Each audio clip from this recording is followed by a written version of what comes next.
ఈయన పేరు వడ్డపల్లి శ్రీనివాస్. కవిత ఖాతాలో మున్సిపాలిటీ. గద్వాల జిల్లా వడ్డపల్లిలో పార్టీ మద్దతుదారుల గెలుపు. 10కి 8 స్థానాల్లో విజయం సాధించిన ఫార్వర్డ్ బ్లాక్ పార్టీ. కాంగ్రెస్ బీఆర్ఎస్కు చేరో స్థానం. చైర్మన్ పదవి కోసం అన్నదమ్ముల మధ్య వార్. ఓ విధంగా చెప్పాలంటే కవిత గారు క్లీన్ స్వీప్ చేసిందని చెప్పాలి. ఇది గద్వాల జిల్లాలో కవిత గారు నిలబెట్టిన అభ్యర్థులు మొత్తం బీఆర్ఎస్ను కాంగ్రెస్ను బొందబెట్టి పడేసినాయి.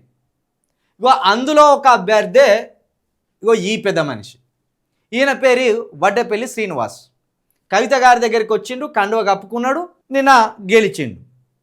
ఇక వెంటనే కేసీఆర్ బినామీ ఛానల్ ఉంటుంది ఒకటి.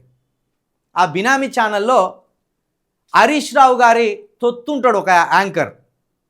హరీష్ రావు గారి తొత్తు, అదేవిధంగా సంతోష్ రావు గారి తొత్తు ఉంటాడు, ఒక యాంకర్. ఈయనను లైన్లోకి తీసుకున్నాడు. మీరు కవిత వల్ల గెలిచినలా అంటే కాదు, కవిత వల్ల గెలవలేదు, కవితకు నాకు సంబంధం లేదు, కవిత పార్టీలో నేను చేరలేదు అని చెప్పాను. వడ్డపల్లి శ్రీనివాస్ గారు నాలుక అబద్ధాలు ఆడుతుంది కావచ్చు, మనిషి అబద్ధాలు ఆడతాడు కావచ్చు, ఫోటోలు అబద్ధాలు ఆడాయి, ఫోటోలు సాక్ష్యంగా ఉంటాయి. ఇక్కడ కప్పిన కండువ సాక్ష్యంగా ఉన్నది. ఇక్కడ ఉన్న బీఫామ్స్ మీరు కవిత గారి పార్టీలో చేరి కవిత గారి బీఫామ్ మీద గెలిచిందన్న దానికి సాక్ష్యాలుగా ఉన్నాయి. కాంగ్రెస్ గెలిచిన వాళ్ళని గుంజుకుంటే కాంగ్రెస్ దొంగతనంగా మా అభ్యర్థులను గుంజుకున్నది అని బీఆర్ఎస్ వాళ్ళు గగ్గోలు పెడతారు, ఏడుస్తారు, దుమ్మెత్తిపోస్తారు. ఇప్పుడు ఈయన మభ్యపెట్టిన దొంగేవాడు? ఇప్పుడు ఈయన మభ్యపెట్టి బీఆర్ఎస్లోకి లాక్కున్న బ్రోకర్ గాడేవాడు?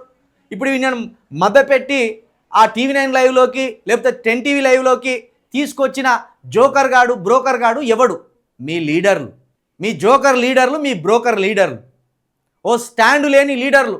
కాంగ్రెస్ గుంజుకుంటేనేమో అప్రజాస్వామికమవుతుంది, కాంగ్రెస్ గుంజుకుంటే దొంగతనం అవుతుంది.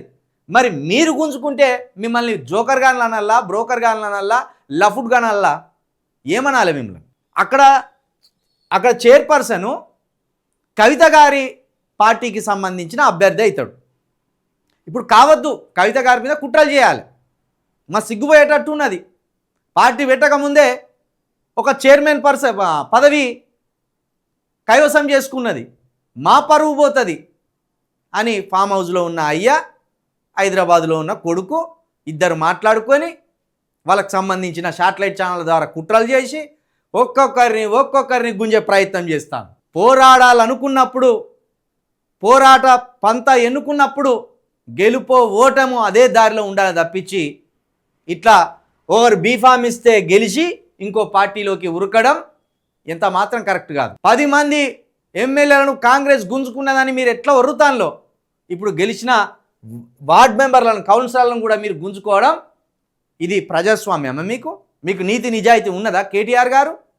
దీనికి సమాధానం చెప్పు.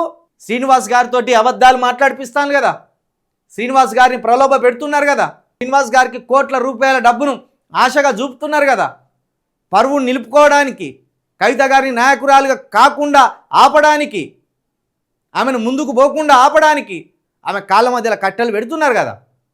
సిగ్గనిపించాలి కదా అబద్ధాలు చెప్పడానికి, సిగ్గనిపించాలి అబద్ధాలు చెప్పడానికి.